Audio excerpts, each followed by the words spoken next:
तो मेरे डैडी को टैक्स की समस्या इसलिए है क्योंकि उनमें पैसों की समझ नहीं है? मैंने बेचैन होकर पूछा।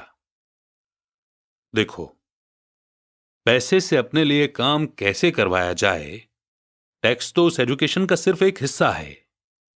आज तो मैं सिर्फ यह देखना चाहता था कि तुम में अब भी पैसे के बारे में सीखने की गहरी इच्छा बची है या नहीं। ज्यादातर लोगों में सीखने की गहरी इच्छा नहीं होती। वे स्कूल जाना चाहते हैं, कोई बिजनेस सीखना चाहते हैं, अपनी नौकरी में मजे करना चाहते हैं और ढेर सारा पैसा कमाना चाहते हैं। एक दिन वे तब जागते हैं जब उनके सामने पैसे की समस्या आ जाती है, और तब वे काम करना बंद नहीं कर सकते। पैसे के लिए काम करने की यही कीमत होती है, और उन्हें यह कीमत चुकानी ही पड़ती है। अगर वे पैसे से अपने लिए काम करवाना सीख लेते तो उनके सामने यह समस्या कभी नहीं आती। तो तुम में अब भी सीखने की, जानने की इच्छा है? अमीर डैडी ने पूछा। मैंने हामी में सिर हिलाया। अच्छा, अब काम पर वापस जाओ और इस बार मैं तुम्हें बिल्कुल सैलरी नहीं दूंगा। क्या? मैंने हैरान होकर पूछा। तुमने सही सुना है, सैलरी बंद। तुम हर शनिवार 3 घंटे उसी तरह काम करोगे, पर इस बार तुम्हें 10 सेंट हर घंटे के हिसाब से सैलरी नहीं मिलेगी। तुम्ही ने तो कहा कि तुम पैसे के लिए काम करना नहीं सीखना चाहते, इसलिए मैं बदले में तुम्हें कुछ भी नहीं दूंगा। मुझे अपने सुने हुए शब्दों पर भरोसा नहीं हो रहा था। मैंने माइक से पहले ही बात कर ली है। वो पहले से ही काम कर रहा है, मुफ्त में डिब्बों की सफाई कर रहा है और उन्हें करीने से जमा रहा है। अब तुम भी जल्दी से जाकर काम में जुट जाओ। ये ठीक नहीं है, मैं चिल्लाया। आपको कुछ न कुछ सैलरी तो देनी चाहिए। तुमने कहा था कि तुम सीखना चाहते हो। अगर तुम इस बात को अभी नहीं सीख पाओगे तो तुम भी उन्हीं 2 औरतों और बूढ़े आदमी की तरह बन जाओगे जो मेरे लिविंग रूम में बैठे थे।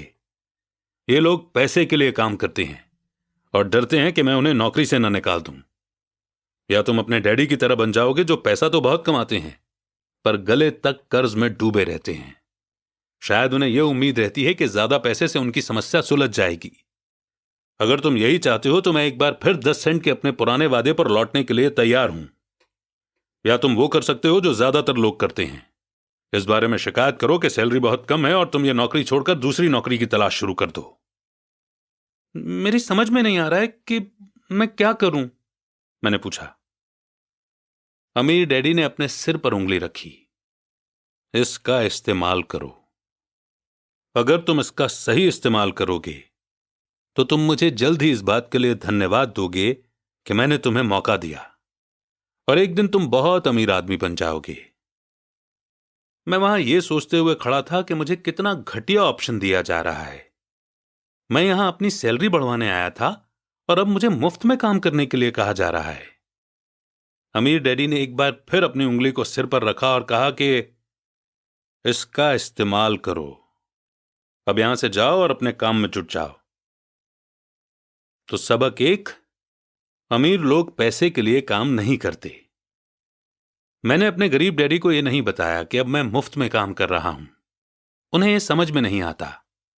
मैं उन्हें इसकी वजह ठीक से इसलिए नहीं समझा सकता था क्योंकि मैं खुद भी इसे ठीक से नहीं समझ पाया था। अगले 3 हफ्ते माइक और मैं 3 घंटे तक हर शनिवार को काम करते रहे, मुफ्त में। काम बहुत परेशानी वाला नहीं था और वक्त गुजरने के साथ साथ यह ज्यादा आसान होता जा रहा था। मुझे अफसोस था तो बस अपने छूटे हुए बेसबॉल गेम्स और कॉमिक्स का। अब मैं उनका मजा नहीं ले सकता था। तीसरे हफ्ते दोपहर में अमीर डैडी आए। हमने उनके ट्रक के पार्किंग में आने की आवाज सुनी। वे स्टोर में घुसे और उन्होंने मिसेस मार्टिन को गले लगाकर हेलो कहा।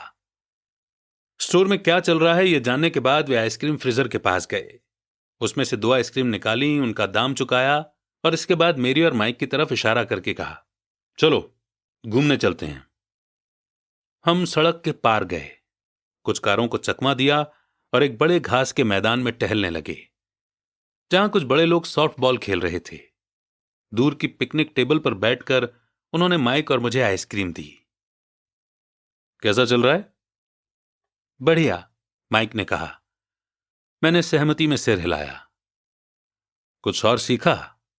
अमीर डैडी ने पूछा। माइक और मैंने एक दूसरे की तरफ देखा। अपने कंधे उचकाए और अपने सिर को नामे एक साथ हिलाया। और अब जो हम सबक सीखने वाले थे वो ये था, जिंदगी के सबसे बड़े जाल से बचना।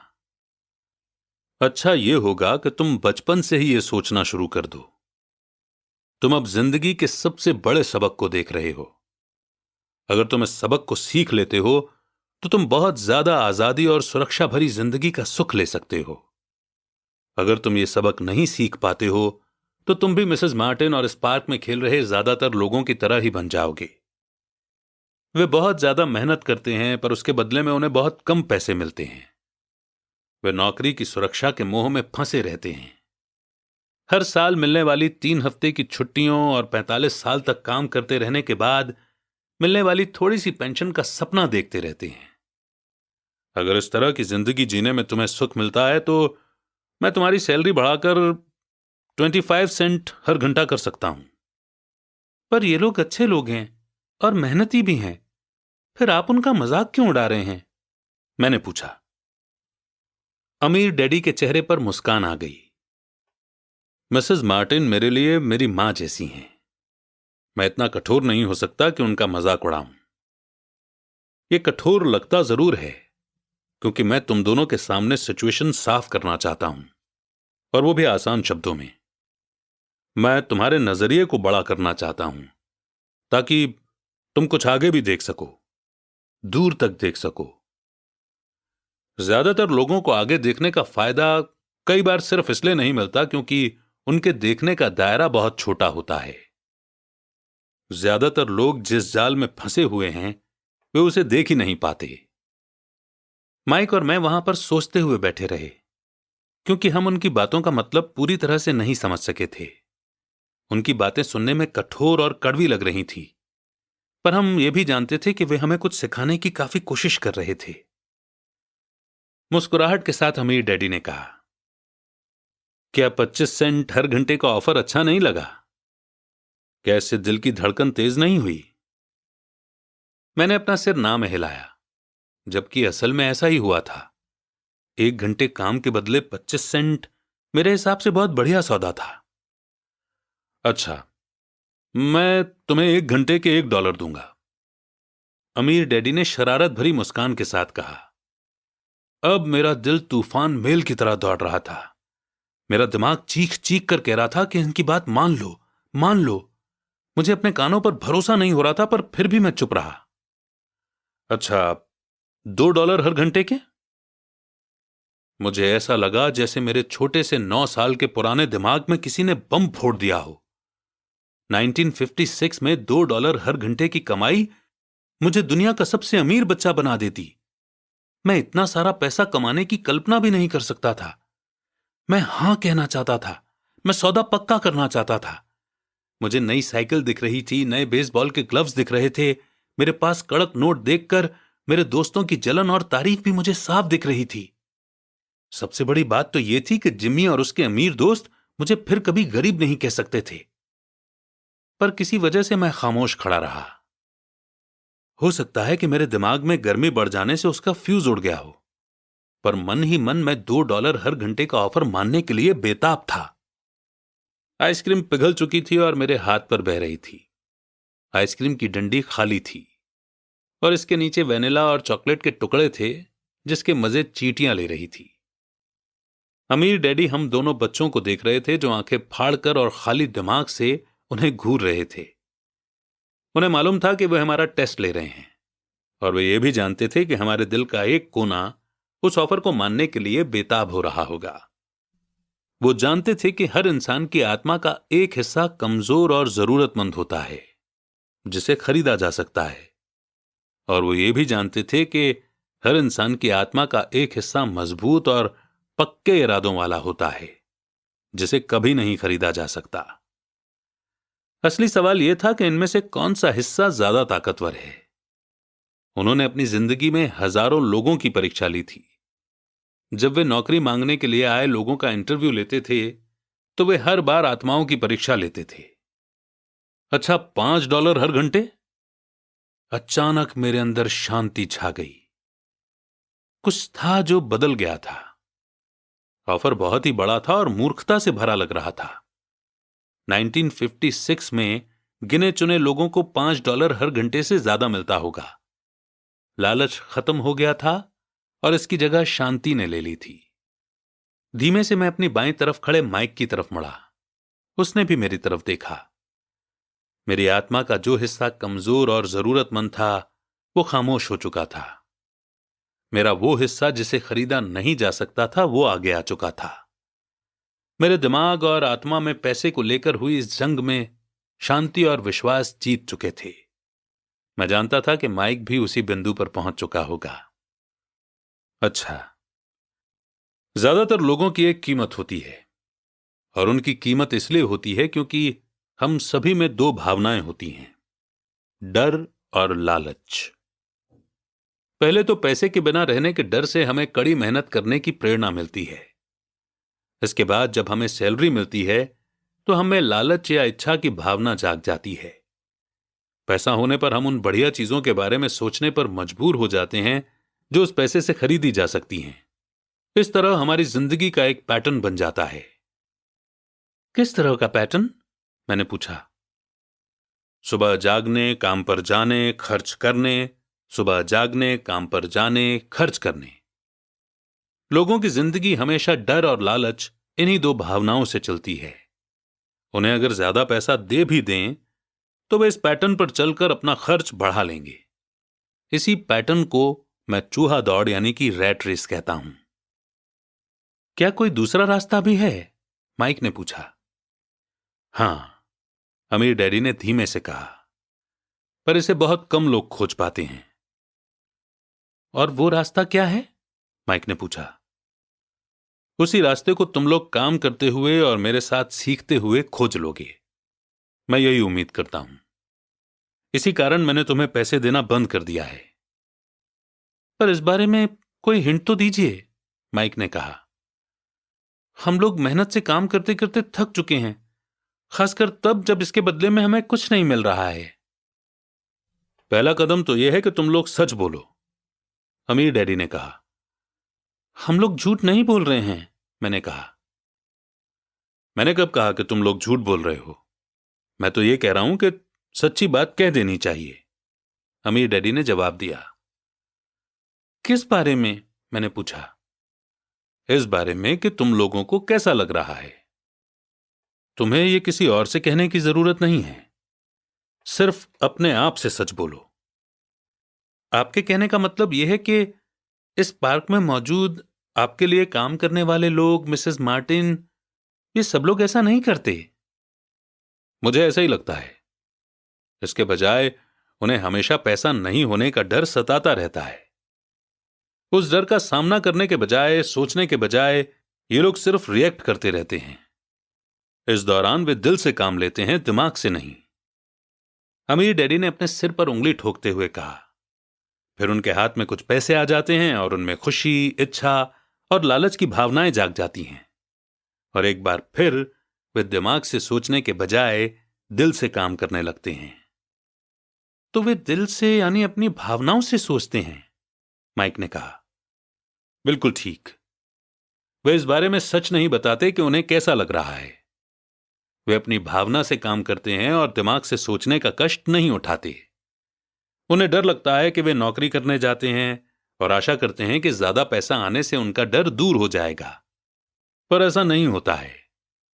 वही पुराना डर उन्हें फिर से सताने लगता है। वे फिर से नौकरी करने जाते हैं और फिर आशा करते हैं कि पैसा उनके डर को कम कर देगा, पर ऐसा नहीं होता। डर के कारण ही वे नौकरी के जाल में फंसे रहते हैं।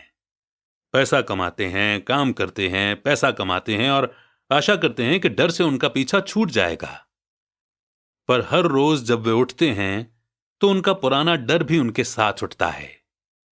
वही पुराना डर करोड़ों लोगों को रात भर जगाता है और उनकी रात बहुत चिंता और परेशानी में गुजरती है। इसलिए वो उठते हैं, काम पर जाते हैं और यह आशा करते हैं कि सैलरी के चेक से उनके दिल को कुतरने वाले इस डर को वे मौत के घाट उतार देंगे। सच बात तो यह है कि पैसा उनकी जिंदगी को चला रहा है, पर वे इस बारे में कभी सच नहीं बोलते हैं। पैसे ने उनकी भावनाओं पर कब्जा कर लिया है और उनकी आत्माओं पर भी। ये कहकर अमीर डैडी खामोश हो गए ताकि उनके शब्दों में छुपा संदेश हमारे अंदर चला जाए। माइक और मैंने उनकी बातें सुनी थीं, पर हम उनका मतलब पूरी तरह से नहीं समझ पाए थे। मुझे अक्सर यह हैरानी होती थी कि लोगों को ऑफिस जाने की इतनी जल्दी क्यों होती है। उन्हें अपनी नौकरी में खास मजा नहीं आता था और वे कभी खुश भी नहीं दिखते थे। फिर क्या वजह थी जो उन्हें जल्दी ऑफिस जाने के लिए मोटिवेट करती थी? जब अमीर डैडी ने देख लिया कि हम जितना समझ सकते थे हमने उतना समझ लिया है, तो उन्होंने आगे कहा, मैं ये चाहता हूं कि तुम लोग इस जाल से बचो। दरअसल मैं तुम्हें यही सिखाना चाहता हूं। मेरा मकसद तुम्हें सिर्फ अमीर बनना सिखाना नहीं है, क्योंकि अमीर बनने से समस्या नहीं सुलझेगी। अमीर बनने से समस्या नहीं सुलझेगी? मैंने आश्चर्य से पूछा। बिल्कुल नहीं। मुझे दूसरी भावना, इच्छा के बारे में अपनी बात पूरी करने दो। कुछ लोग इसे लालच कहते हैं, पर मैं इसे इच्छा कहना ज्यादा पसंद करता हूं। यह बुरा नहीं है कि हम किसी बेहतर, ज्यादा सुंदर, ज्यादा सुखद या रोमांचक चीज की इच्छा रखें। लोग इच्छा होने की वजह से भी पैसे के लिए काम करते हैं। उन्हें सुख के लिए भी पैसों की जरूरत होती है, क्योंकि वे मानते हैं कि पैसे से सुख खरीदा जा सकता है। पर पैसा जो खुशी देता है वो अक्सर पल भर की होती है। उन्हें ज्यादा खुशी, ज्यादा आनंद, ज्यादा आराम या ज्यादा सुरक्षा हासिल करने के लिए और ज्यादा पैसे की जरूरत होती है। इसीलिए वे काम करते रहते हैं और ये सोचते रहते हैं कि पैसा डर और लालच से परेशान उनकी आत्माओं को शांत कर देगा। पर पैसा ये काम नहीं कर सकता। अमीर होने के बाद भी नहीं? माइक ने पूछा। हां, अमीर होने के बाद भी नहीं। दरअसल बहुत से अमीर लोग इच्छा के कारण नहीं, बल्कि डर के कारण अमीर होते हैं। वे सचमुच सोचते हैं कि दौलत हो तो पैसे न होने का डर, गरीब होने का डर खत्म हो जाता है। इसीलिए वे ढेर सारी दौलत जमा कर लेते हैं और तब जाकर उन्हें पता चलता है कि उनका डर और भी बढ़ गया है। उन्हें अब इसके खोने की चिंता सताने लगती है। मैं ऐसे दोस्तों को जानता हूं जो बहुत सा पैसा होने के बाद भी काम में जुटे रहते हैं। मैं ऐसे लोगों को भी जानता हूं जिनके पास आज करोड़ों की दौलत है, पर वे आज उससे भी ज्यादा चिंतित और परेशान हैं जितने वे अपने गरीबी के दिनों में थे। उन्हें इस बात का डर है कि वे अपनी सारी दौलत खो देंगे। अमीर बनने से पहले जो डर उन्हें सता रहे थे, वे अमीर होने के बाद और भी बढ़ गए हैं। दरअसल उनकी आत्मा का कमजोर और जरूरतमंद हिस्सा अब और तेजी से चीख रहा है। वे अपने आलीशान बंगलों, शानदार कारों और उस ऐशो आराम की जिंदगी को नहीं खोना चाहते जो पैसे से खरीदी गई हैं। वे इसी चिंता में घुलते रहते हैं कि अगर वे कंगाल हो गए तो उनके दोस्त क्या कहेंगे। इसी चिंता की वजह से कई लोग तो न्यूरोटिक और फ्रस्ट्रेट हो चुके हैं। हालांकि वे अमीर दिखते हैं और उनके पास पहले से ज्यादा पैसा है। तो क्या गरीब आदमी ज्यादा सुखी होता है? मैंने पूछा। नहीं, मेरे हिसाब से तो नहीं होता। पैसे से दूर रहना भी उतना ही बड़ा पागलपन है जितना कि उसके पीछे भागना। उसी समय कस्बे का एक पागल आदमी हमारी मेज के पास से गुजरा और कूड़ेदान के पास रुककर उसमें कुछ ढूंढने लगा, जैसे उसे किसी ने समझाकर भेजा हो। चर्चा के इस मोड़ पर हम तीनों उसकी हरकतों को दिलचस्पी के साथ देख रहे थे, जबकि इससे पहले हमने उसे नजरअंदाज कर दिया होता। अमीर डैडी ने अपने पर्स में से $1 निकाला और उस पागल बूढ़े को अपने पास आने का इशारा किया। पैसा देखते ही वो तुरंत चला आया। उसने पैसे लिए और अमीर डैडी को ढेर सारी दुआएं दी और अपनी अच्छी किस्मत पर खुश होकर वो जल्दी से चला गया। इसमें और मेरे ज्यादातर एम्प्लॉयज में बहुत फर्क नहीं है। मैं ऐसे बहुत से लोगों से मिला हूं जो कहते हैं, अरे मुझे पैसे में कोई रुचि नहीं है, फिर भी वे हर रोज 8 घंटे की नौकरी पर जाते हैं। ये तो सच्चाई को नकारना है। अगर उन्हें पैसे में रुचि नहीं है तो वे नौकरी पर क्यों जाते हैं? इस तरह की सोच पागलपन की सोच है। उस कंजूसी भरी सोच से भी ज्यादा पागलपन की जिसमें कोई आदमी पैसे पर कुंडली मारकर बैठ जाता है। जब मैं वहां अपने अमीर डैडी की बात सुन रहा था तब मेरे दिमाग में यह ख्याल आ रहा था कि मेरे गरीब डैडी 1000 बार यह कह चुके थे कि मुझे पैसों में कोई रुचि नहीं है। वे ऐसा अक्सर कहा करते थे। वे खुद की असली भावनाओं को छुपाने के लिए हमेशा यह भी कहा करते थे कि मैं इसलिए काम करता हूं क्योंकि मुझे अपना काम बहुत पसंद है तो हमें क्या करना चाहिए? यही कि हम पैसे के लिए काम नहीं करें जब तक कि हमारे मन से डर और लालच की भावनाएं पूरी तरह से न निकल जाएं। नहीं, उसमें तो बहुत सा समय बर्बाद हो जाएगा। भावनाओं के कारण ही तो हम इंसान हैं। इन्हीं के कारण हमारी हस्ती है।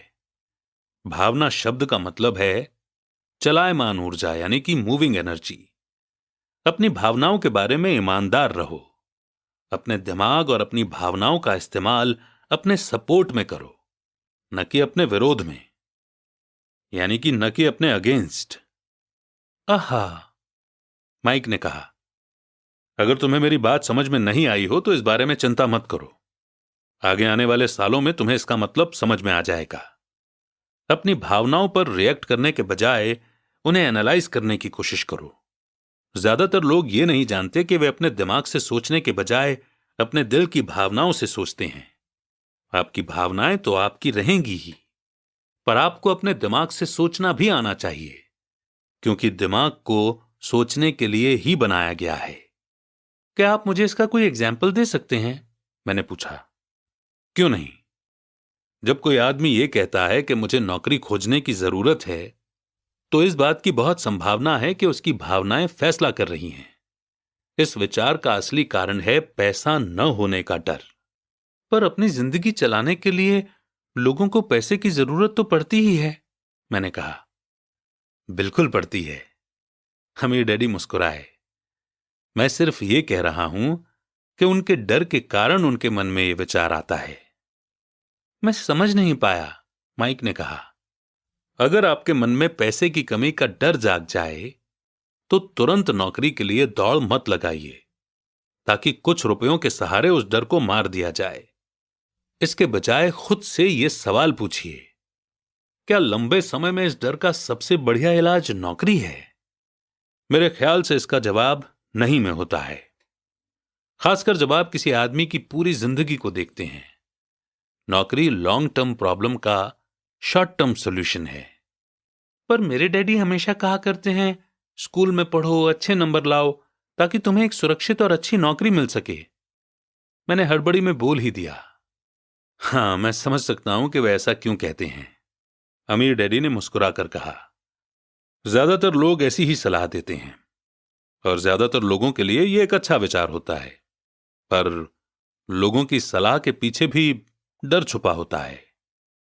आपका मतलब यह है कि मेरे डैडी ऐसा इसलिए कहते हैं क्योंकि वे डरे हुए हैं? हां, वे घबराए हुए हैं कि शायद तुम पैसा नहीं कमा पाओगे और समाज में फिट नहीं हो पाओगे। मुझे गलत मत समझना, वे तुम्हें प्यार करते हैं और तुम्हारा भला चाहते हैं, और मैं सोचता हूं कि उनका डर सही भी है। एजुकेशन और जॉब इंपॉर्टेंट है, पर इससे डर का इलाज नहीं होगा।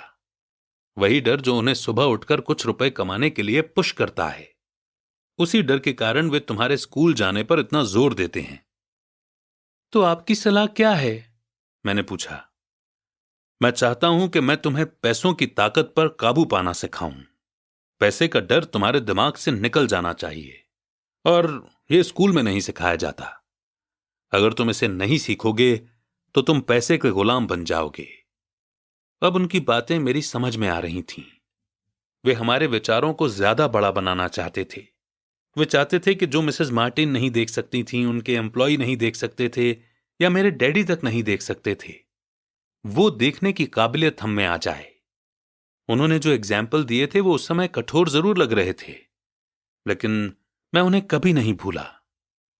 मेरा नजरिया उस दिन बहुत बड़ा हो गया था। अब मैं उस जाल को देख सकता था जो ज्यादातर लोगों के सामने बिछा होता है। देखो, आखिरकार हम सभी लोग एम्प्लॉय हैं। हम सिर्फ अलग अलग लेवल पर काम करते हैं, अमीर डैडी ने कहा।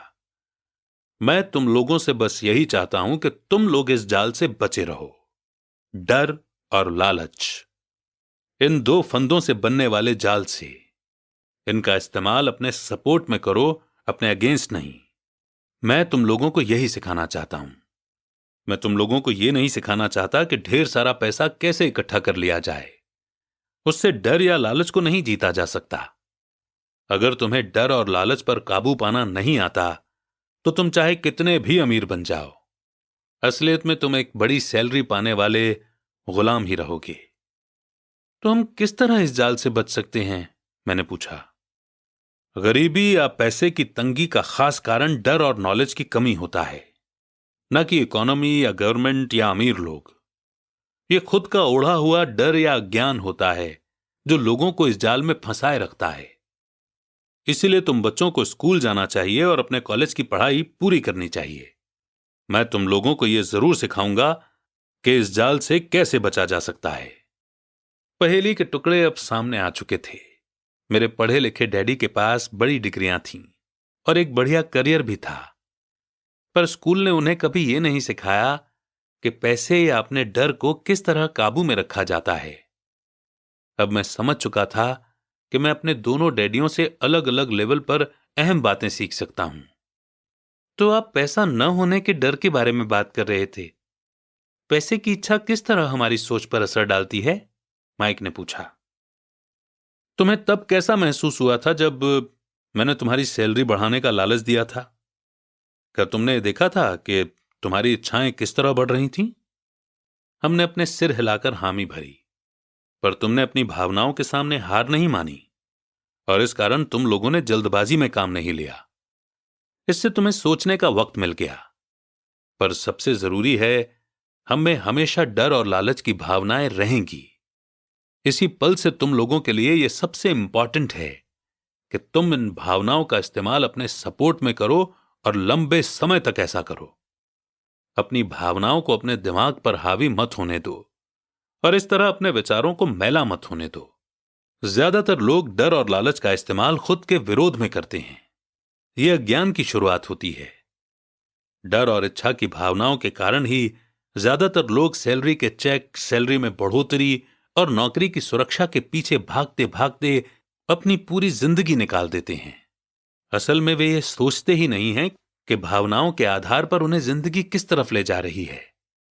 ये तो वही बात हो गई जिसमें गाड़ी खींचने वाले गधे के सामने उसका मालिक गाजर लटकाए रखता है जो उसकी नाक के ठीक सामने होती है। गधे का मालिक जहां जाना चाहता है वहां जाता है, पर गधा तो लालच के कारण भाग रहा है। कल गधे के लिए दूसरी गाजर आ जाएगी और गधा उसका पीछा करने लगेगा। आपके कहने का मतलब है, जिस समय मैंने नए बेसबॉल ग्लव्स, कैंडी और खिलौनों के सपने देखना शुरू किया था, उस समय मेरी हालत उस गधे की तरह हो गई थी जो गाजर के पीछे भागता है?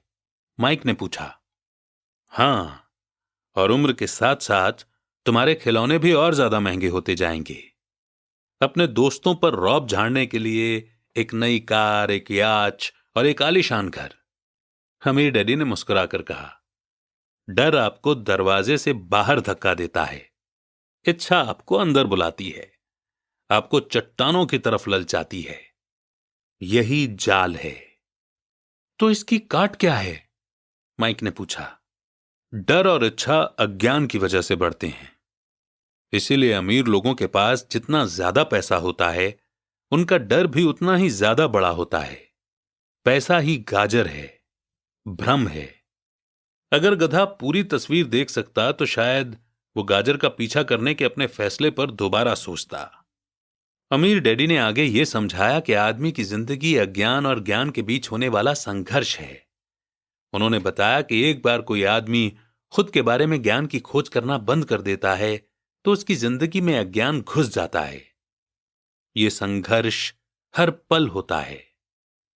इसीलिए हमें यह फैसला करना है, यह सीखना है कि अपने दिमाग को खुला रखा जाए या इसे बंद कर लिया जाए। देखो, स्कूल बहुत ज्यादा इंपॉर्टेंट है। आप स्कूल इसलिए जाते हैं ताकि आप वहां कोई स्किल या बिजनेस सीख सकें और इस तरह से आप समाज में योगदान दे सकें। हर समाज में टीचर, डॉक्टर, मैकेनिक, कलाकार, कुक, बिजनेसमैन, पुलिस ऑफिसर, दमकल कर्मी और सिपाहियों की जरूरत होती है। स्कूल उन्हें यह सब सिखाते हैं ताकि हमारा समाज डेवलप हो सके और हमारा कल्चर समृद्ध हो सके। दुर्भाग्य से लोगों के लिए स्कूल एजुकेशन का अंत होता है, शुरुआत नहीं। एक लंबी खामोशी छाई रही। अमीर डैडी मुस्कुरा रहे थे। उस दिन उन्होंने जो कहा था वो मैं पूरी तरह से नहीं समझ पाया था, पर ज्यादातर महान टीचर्स के शब्द सालों तक हमें सिखाते रहते हैं। उनके शब्द इसी तरह से आज भी मेरे साथ हैं। मैं आज थोड़ा कठोर हुआ, एक वजह से कठोर हुआ। मैं चाहता था कि तुम लोगों को आज की ये चर्चा हमेशा याद रहे। मैं चाहता हूं कि तुम लोग हमेशा मिसेस मार्टिन के बारे में सोचो। मैं चाहता हूं कि तुम लोग हमेशा उस गधे के बारे में सोचो। इन्हें कभी मत भूलना।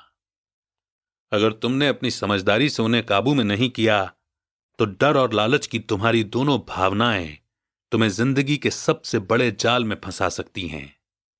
अपनी जिंदगी को डरते डरते गुजारना, अपने सपनों को पूरा न करना निर्दयता है। यह भी निर्दयता है कि पैसे के लिए कड़ी मेहनत की जाए और यह सोचा जाए कि पैसे से खरीदी चीजें सुख दे सकती हैं। बिल चुकाने के डर से घबराकर आधी रात को जागना जीने का एक भयानक तरीका है। सैलरी के हिसाब से जिंदगी जीना भी कोई जीना है।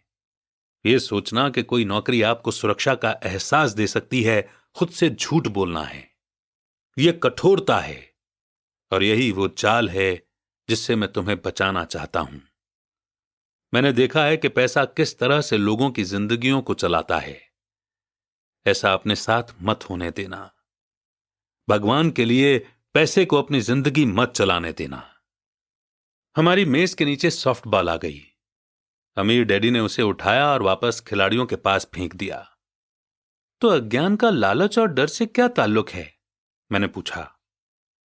यह पैसे का ही अज्ञान है जिसकी वजह से इतना लालच और डर पैदा होता है। मैं तुम्हें कुछ एग्जाम्पल देता हूं।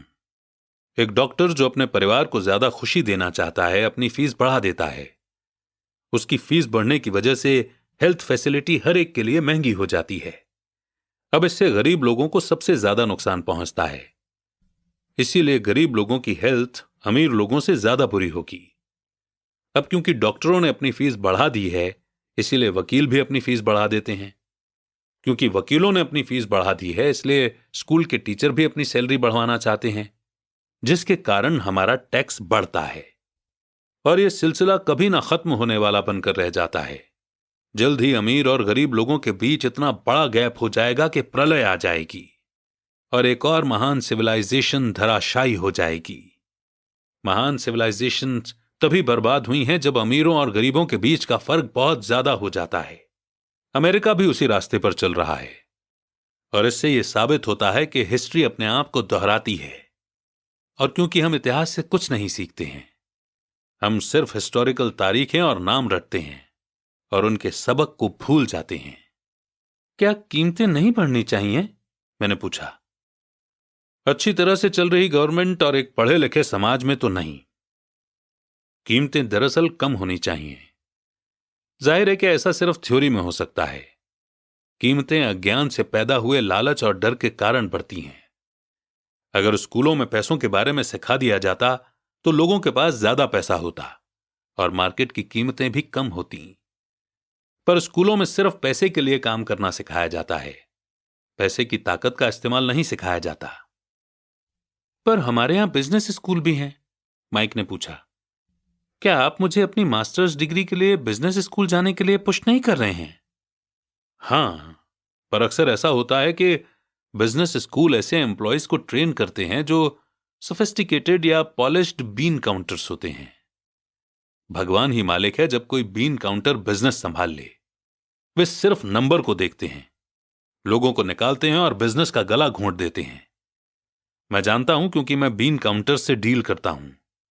वे सिर्फ इतना ही सोचते हैं कि कॉस्ट को कम कैसे किया जाए और प्राइस कैसे बढ़ाई जाए, जिससे बहुत सी प्रॉब्लम पैदा हो जाती है।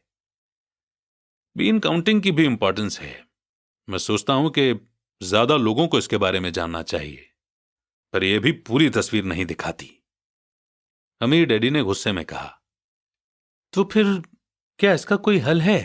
माइक ने पूछा। हां, सोचने के लिए अपनी भावनाओं का इस्तेमाल करना सीखो। अपनी भावनाओं में बहकर मत सोचो। जब तुम लोग फ्री में काम करने के लिए तैयार हो गए थे तो तुमने अपनी भावनाओं को काबू में रखना सीख लिया था। तभी मैं समझ गया था कि तुमसे उम्मीद की जा सकती है। जब मैंने तुम्हें ज्यादा सैलरी का लालच दिया तब तुमने एक बार फिर अपनी भावनाओं की बात नहीं मानी। तुम स्ट्रांग इमोशन के खिलाफ सोचना सीख रहे थे। ये पहला कदम था। ये कदम इतना इंपॉर्टेंट क्यों है? मैंने पूछा। ये तुम अपने आप जान जाओगे। अगर तुम सीखना ही चाहते हो तो मैं तुम लोगों को ब्रायर पैच में ले जाऊंगा। ये वो जगह है जिससे लोग बचते हैं। मैं तुम्हें उस जगह पर ले जाऊंगा जहां जाने में ज्यादातर लोगों को डर लगता है। अगर तुम मेरे साथ जाओगे तो तुम्हारे मन से पैसे के लिए काम करने का ख्याल निकल जाएगा। इसके बजाय तुम ये सीखोगे कि पैसे से कैसे काम लिया जा सकता है। अगर हम आपसे सीखने के लिए तैयार होते हैं तो हमें क्या मिलेगा? मैंने पूछा। वही जो ब्रायर रैबिट को मिला था, अमीर डैडी ने कहा। टार बेबी से आजादी। क्या ऐसा कोई ब्रायर पैच होता है? मैंने पूछा। हां, डर और लालच ही ब्रायर पैच हैं। अपने डर से पीछा छुड़ाकर, अपने लालच का सामना करके, अपनी कमजोरियों और जरूरतों को पहचान कर ही हम बाहर निकलने के रास्ते तक पहुंच सकते हैं। और बाहर निकलने का रास्ता हमारे दिमाग से होकर गुजरता है, सही विचारों यानी थॉट्स को चुनने से। विचारों को चुनने से? माइक ने आश्चर्य से पूछा। हां, इस विचार को चुनकर कि हम क्या सोचेंगे, बजाय इसके कि हम अपनी भावनाओं में बहकर लगातार रिएक्ट करते रहें। सुबह उठने और काम पर जाने से ही आपकी प्रॉब्लम नहीं सुलझ जाती, क्योंकि बिल चुकाने के लिए पैसा न होने का डर आपको सताता रहेगा। सोचने से आपको खुद से एक सवाल पूछने का समय मिलता है। इस तरह का सवाल कि क्या इस प्रॉब्लम का सबसे बढ़िया सॉल्यूशन इस पर और ज्यादा मेहनत करना है? ज्यादातर लोग इतनी बुरी तरह घबराए हुए होते हैं कि वे खुद को आपको असली बात नहीं बताते हैं कि उन पर डर हावी हो रहा है, और नतीजा यह निकलता है कि वे सोच ही नहीं पाते। इसके बजाय वो दरवाजे से बाहर दौड़ लगा देते हैं। टार बेबी हावी हो जाता है। अपने विचार चुनने से मेरा यही मतलब था। पर हम ऐसा किस तरह करेंगे? माइक ने पूछा। यही तो मैं तुम्हें सिखाने वाला हूं। मैं तुम्हें यह सिखाऊंगा कि तुम्हारे पास चुनने के लिए ऑप्शन होने चाहिए, ताकि तुम हड़बड़ी में काम करने से बच सको। जैसे अपनी सुबह की कॉफी पीकर दरवाजे से बाहर दौड़ लगाने की आदत से। मैंने तुमसे जो पहले कहा था उसे याद रखो। जॉब लॉन्ग टर्म प्रॉब्लम का शॉर्ट टर्म सॉल्यूशन है। ज्यादातर लोगों के दिमाग में सिर्फ एक प्रॉब्लम होती है, और यह थोड़े समय की होती है। यह प्रॉब्लम होती है महीने के आखिर में चुकाए जाने वाले बिल, यानी टार बेबी।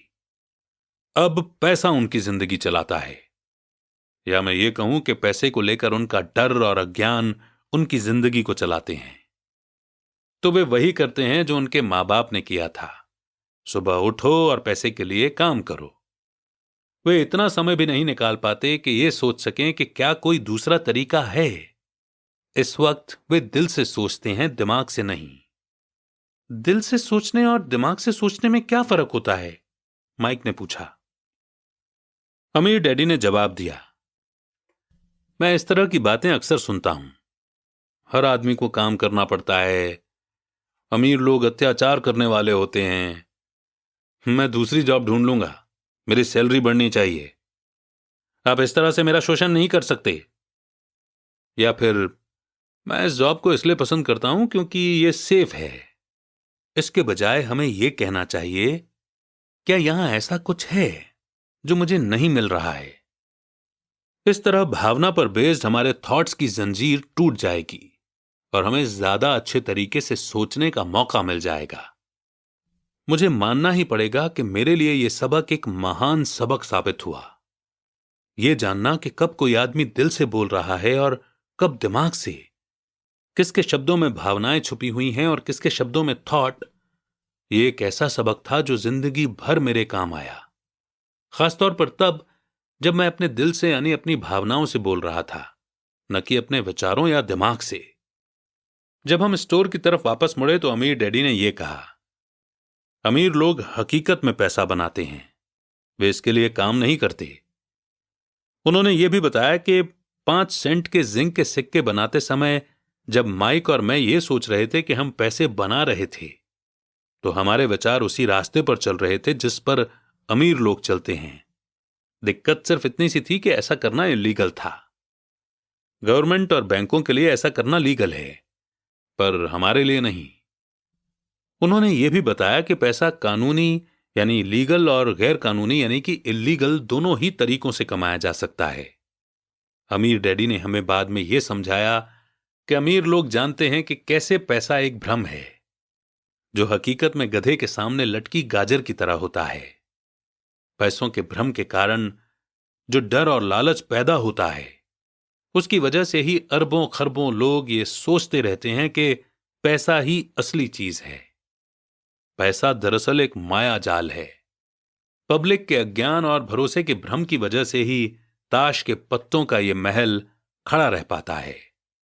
सच कहा जाए तो गधे की गाजर पैसों से ज्यादा कीमती है। उन्होंने अमेरिका के गोल्ड स्टैंडर्ड के बारे में भी बात की और यह बताया कि हर डॉलर का नोट असल में चांदी का सर्टिफिकेट है। उन्हें इस अफवाह से चिंता हो रही थी कि किसी दिन हम लोग गोल्ड स्टैंडर्ड को छोड़ देंगे और हमारे डॉलर चांदी के सर्टिफिकेट नहीं रहेंगे। जब ऐसा होगा बच्चों, तो कयामत आ जाएगी। गरीब, मिडिल क्लास और नासमझ लोगों की जिंदगी इसीलिए बर्बाद हो जाएगी क्योंकि वो ये भरोसा करते रहेंगे कि पैसा ही असली चीज है और वे जिस कंपनी के लिए काम करते हैं वो कंपनी या गवर्नमेंट उनका ध्यान रखेगी। उनकी बातें उस दिन हमें समझ में नहीं आ रही थीं, पर सालों बाद जाकर मुझे यह समझ में आया कि यह बड़े पते की बात थी। वो देखना जो दूसरे नहीं देख पाते। जब वे अपने पिकअप ट्रक में चढ़े तो उन्होंने कहा, काम करते रहो बच्चों, पर जितनी जल्दी तुम सैलरी की जरूरत को भूल जाओगे, तुम्हारी आगे की जिंदगी उतनी ही आसान हो जाएगी। अपने दिमाग का इस्तेमाल करो, मुफ्त में काम करो और जल्दी ही तुम्हारा दिमाग तुम्हें पैसे कमाने के दूसरे तरीके बता देगा। उन तरीकों से तुम इस जॉब से ज्यादा कमा लोगे। तुम ऐसी चीजें देख पाओगे जो दूसरे लोग कभी नहीं देख पाते। मौका उनकी नाक के नीचे होता है, फिर भी ज्यादातर लोग इन मौकों को कभी नहीं देख पाते। इसका कारण यह है कि वे पैसा और सिक्योरिटी ढूंढते रहते हैं, इसलिए उन्हें यही मिलता है। जिस वक्त तुम एक मौका भांपने में कामयाब हो जाओगे, उसके बाद तुम जिंदगी भर का मौका भांप सकते हो। जिस वक्त तुम ऐसा कर लोगे, मैं तुम लोगों को कुछ और बातें सिखाऊंगा। इस बात को ध्यान से समझ लो ताकि तुम जिंदगी के सबसे बड़े जाल से बच सको। वो टार बेबी तुम्हें कभी नहीं छू पाएगी। माइक और मैंने स्टोर से अपनी चीजें उठाई और मिसेस मार्टिन से गुड बाय कहा। हम वापस पार्क गए, उसी पिकनिक बेंच पर बैठे और वहां घंटों तक सोचते रहे और बातें करते रहे। हमने अगला हफ्ता स्कूल में इसी बारे में सोचते और बातें करते हुए बिताया। 2 हफ्तों तक हम लोग सोचते रहे, बातें करते रहे और मुफ्त में काम करते रहे। दूसरे शनिवार के आखिर में मैं मिसेस मार्टिन से एक बार फिर से गुड बाय कर रहा था और कॉमिक बुक स्टैंड को लालच भरी नजर से देख रहा था। हर शनिवार 30 सेंट न मिलने में सबसे दुख की बात यह थी कि मेरे पास कॉमिक्स खरीदने के लिए बिल्कुल भी पैसे नहीं होते थे। अचानक जब मिसेस मार्टिन मुझे और माइक को गुड बाय कर रही थीं, मैंने उन्हें एक ऐसा काम करते हुए देखा जो इसके पहले कभी नहीं देखा था। मेरा मतलब है कि मैंने इसके पहले उन्हें ऐसा करते देखा तो था, पर उस पर कभी ध्यान नहीं दिया था। मिसेस मार्टिन ने कॉमिक्स के पहले पेज को आधा काटा और उसे संभालकर अपने पास रख लिया। बाकी की बुक को उन्होंने एक बड़े से ब्राउन कार्डबोर्ड के डिब्बे में डाल दिया।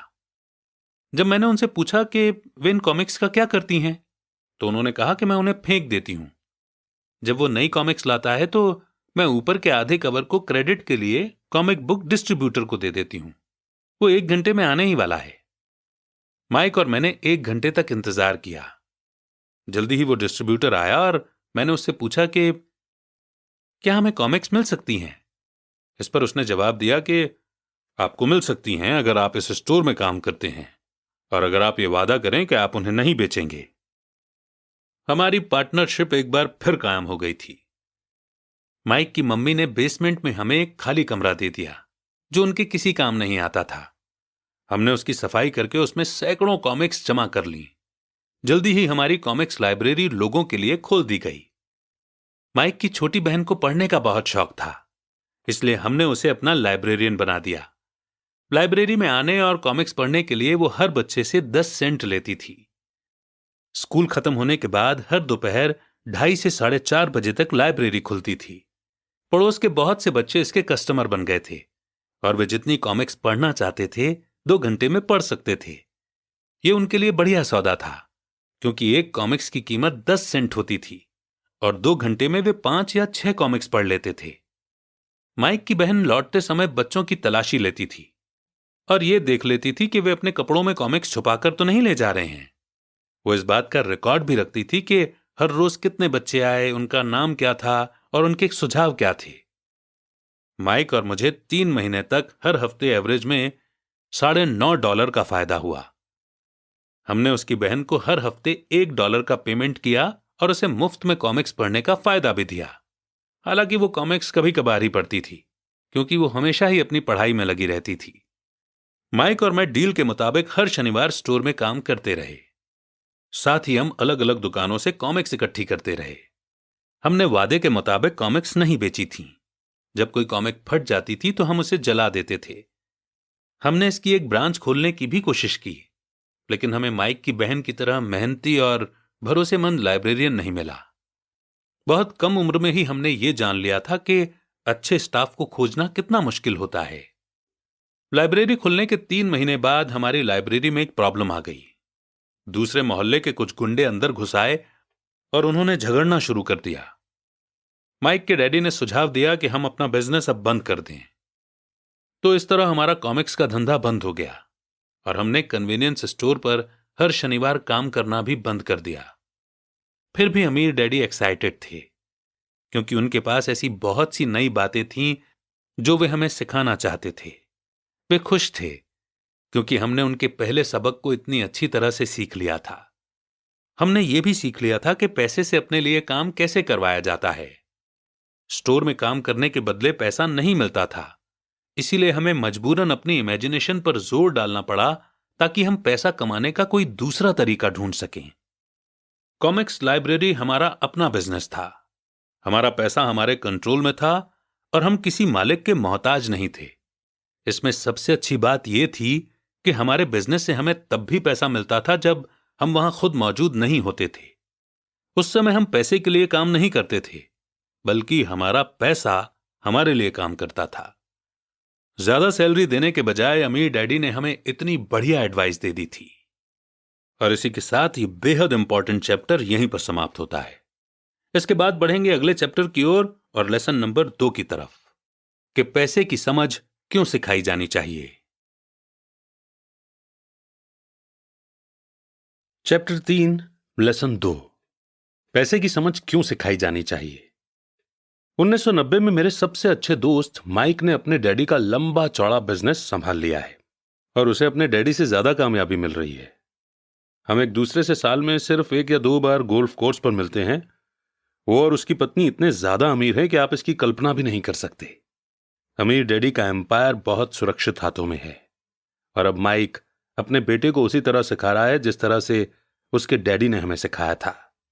1994 में मैं 47 साल की उम्र में रिटायर हो गया और मेरी पत्नी किम उस वक्त 37 साल की थी। रिटायरमेंट का मतलब यह नहीं है कि हम काम नहीं करते या आगे काम नहीं करेंगे। इसका मतलब यह है कि जब तक हमारी लाइफ में बहुत बड़ी कोई घटना ना हो जाए तब तक हम काम करने या ना करने के लिए आजाद हैं। इसका कारण यह है कि हमारी दौलत अपने आप बढ़ती रहती है, इन्फ्लेशन की रेट से कहीं ज्यादा तेज रफ्तार से। मुझे लगता है कि आजादी इसी को कहते हैं।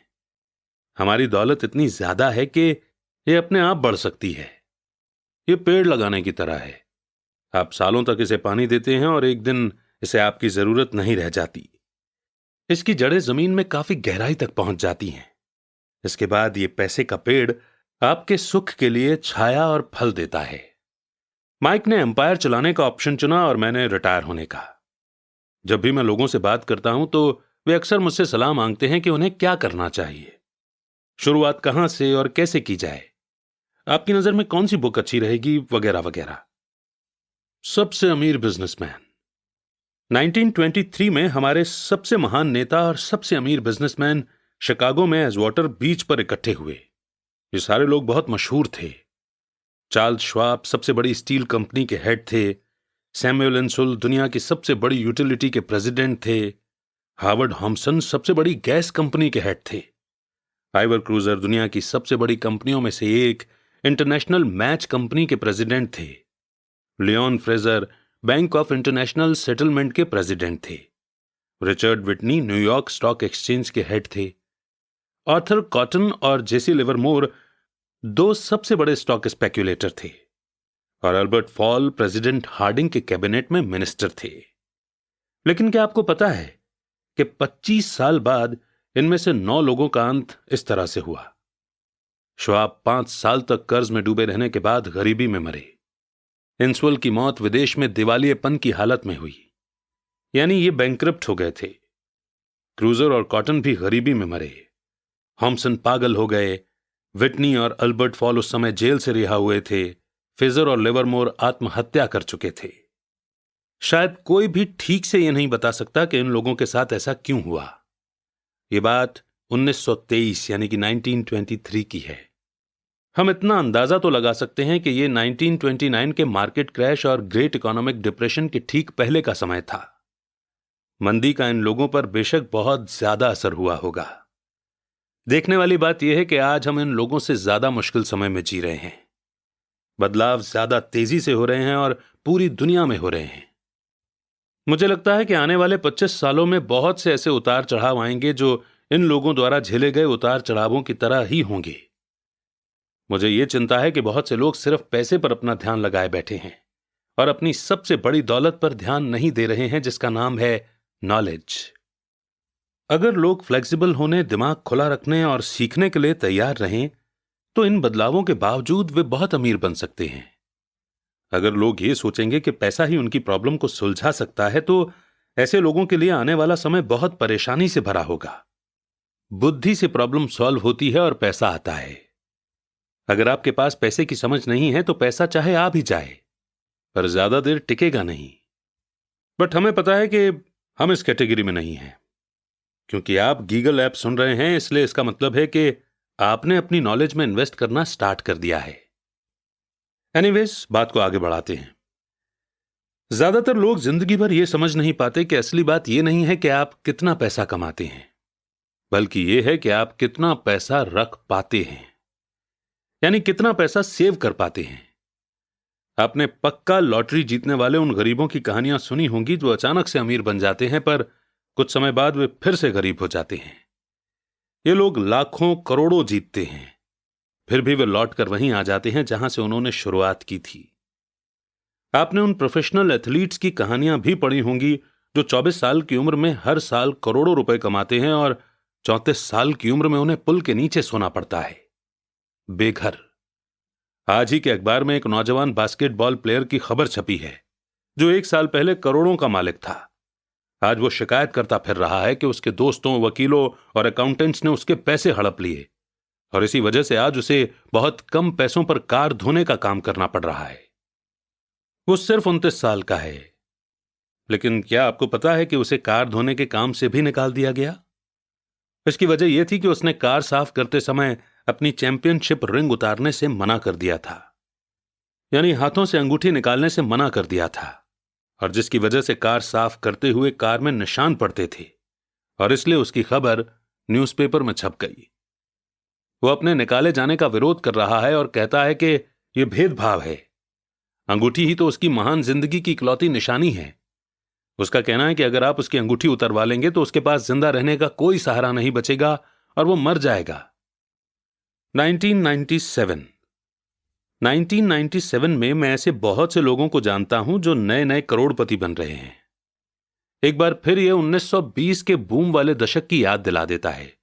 हालांकि मैं खुश हूं कि इतने ज्यादा लोग अमीर बनते जा रहे हैं, पर मैं उन्हें चेतावनी देना चाहता हूं कि लंबे समय में यह इंपॉर्टेंट नहीं है कि आपने कितना पैसा कमाया, बल्कि इंपॉर्टेंट यह है कि आपने कितना पैसा सेव किया और आपने कितनी पीढ़ियों तक उस पैसे को सेव करके रखा।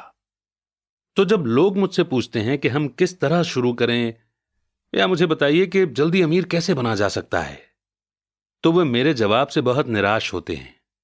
मैं उनसे सिर्फ यही कहता हूं जो मेरे अमीर डैडी ने मुझसे बचपन में कहा था, अगर तुम अमीर बनना चाहते हो तो तुम्हारे पास पैसे की समझ होनी चाहिए। जब भी मैं अमीर डैडी से मिलता था ये थॉट, ये विचार मेरे दिमाग में हर बार भर जाता था।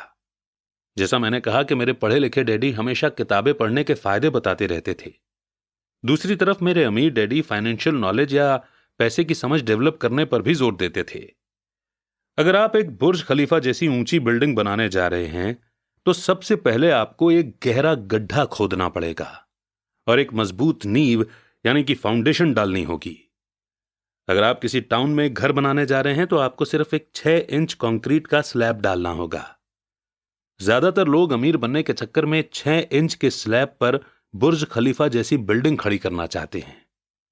हमारा स्कूल का सिस्टम उस जमाने का है जब खेती बाड़ी यानी कि एग्रीकल्चर ही इकोनॉमी का बेस थी और ज्यादातर लोग खेती बाड़ी से ही पैसे कमाते थे। आज भी ये बिना नींव के घरों में भरोसा करता है।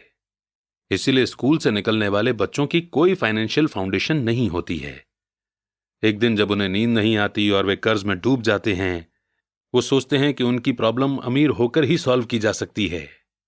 कुल मिलाकर सच्चाई यह है कि अगर बिना फाइनेंशियल फाउंडेशन के किसी के पास पैसा आ भी जाएगा तो वो उसे जल्दी ही लूज कर देगा। एनीवे, माइक और मेरे लिए दोनों ही ऑप्शन संभव थे क्योंकि हमारी फाइनेंशियल फाउंडेशन मजबूत थी और पैसे की समझ हमें बचपन से ही सिखाई गई थी। देखा जाए तो अकाउंटिंग शायद दुनिया का सबसे बोरिंग सब्जेक्ट है। ये बहुत उलझन भरा सब्जेक्ट भी है, पर अगर आप लंबे समय तक अमीर बने रहना चाहते हैं तो यह सबसे इंपॉर्टेंट सब्जेक्ट भी है। सवाल यह है कि आप इस बोरिंग और उलझन भरे सब्जेक्ट को अपने बच्चे को किस तरह सिखा सकते हैं। इस सवाल का जवाब है कि हम इसे आसान बना सकते हैं। अमीर डैडी ने माइक और मेरे लिए एक मजबूत फाइनेंशियल फाउंडेशन डाली थी। क्योंकि हम छोटे बच्चे थे इसलिए उन्होंने हमें सिखाने का एक आसान तरीका निकाला। सालों तक वे सिर्फ ड्राइंग बनाते रहे और उनके साथ शब्दों का इस्तेमाल करके हमें समझाते रहे। जब माइक और मैंने उन आसान डायग्राम की मदद से इकोनॉमिक टर्म्स और पैसे के खेल को समझ लिया था तो इसके कई सालों बाद अमीर डैडी ने नंबर को जोड़ना शुरू किया। आज माइक को जितने अकाउंटिंग एनालिसिस की जरूरत है वो उससे भी कहीं ज्यादा मुश्किल एनालिसिस कर सकता है। उसके पास बहुत बड़ा एम्पायर है। मैं इतना ज्यादा कॉम्प्लेक्स एनालिसिस नहीं करता क्योंकि मेरा एम्पायर छोटा है, पर हम दोनों की ही फाउंडेशन आसान थी। आगे आने वाले चैप्टर में मैं आपके सामने वही आसान से ड्राइंग बनाऊंगा जो माइक के डैडी ने हमारे लिए बनाए थे।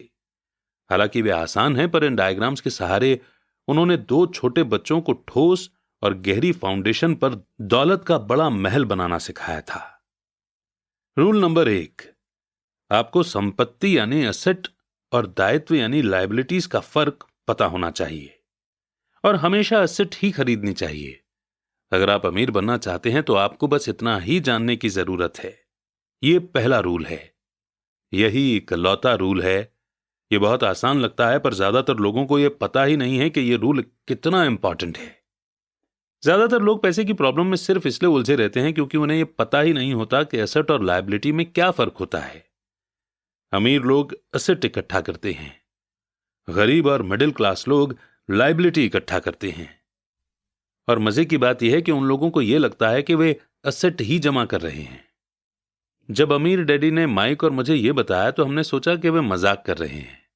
हम 2 बच्चे अमीर बनने का राज जानने के लिए इतने हैरान परेशान थे जबकि उनका जवाब इतना आसान था। ये इतना ज्यादा आसान था कि हमें इस बात पर सोचने के लिए बहुत देर तक ठहरना पड़ा। एसेट क्या होता है? माइक ने पूछा।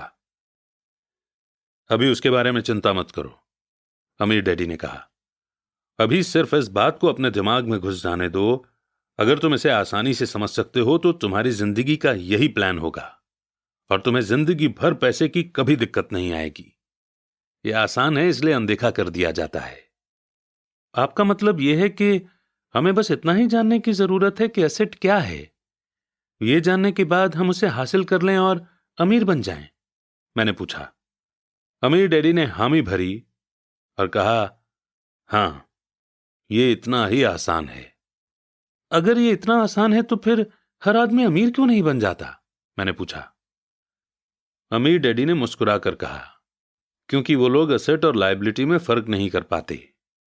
मुझे याद है मैंने पूछा था, बड़े लोग इतना मूर्ख कैसे हो सकते हैं? अगर ये इतना आसान और इतना इंपॉर्टेंट है तो हर कोई इसे जानना या खोजना क्यों नहीं चाहता? एसेट और लायबिलिटी क्या होते हैं यह समझाने में अमीर डैडी को बस कुछ ही मिनट लगे। वो बोले, बड़े लोगों को ये रूल समझाने में मुझे बहुत मुश्किल होती है। क्यों? क्योंकि बड़े लोग खुद को ज्यादा स्मार्ट मानते हैं। मैंने अक्सर देखा है कि ज्यादातर लोग आसान बातों को समझ नहीं पाते। इसका कारण यह है कि उनकी एजुकेशन अलग तरह से हुई है। उन्हें दूसरे प्रोफेशनल्स ने पढ़ाया है, जैसे bankers, accountants, real estate agents, financial planners वगैरह वगैरह। ज्यादातर बड़े लोगों के सामने मुश्किल ये होती है कि उन्हें बहुत कुछ भूलना पड़ता है और एक बार फिर से बच्चा बनना पड़ता है। बड़े लोगों को हमेशा ऐसा लगता है कि मुश्किल जवाब ही ठीक होगा। अगर उन्हें किसी चीज का आसान जवाब बताओ तो वो उसे गलत मानते हैं। अमीर डैडी किस प्रिंसिपल में यकीन करते थे? यानी कीप इट सिंपल स्टूपिड, जिसका मतलब है कि चीजें आसान ही रहने दो भाई।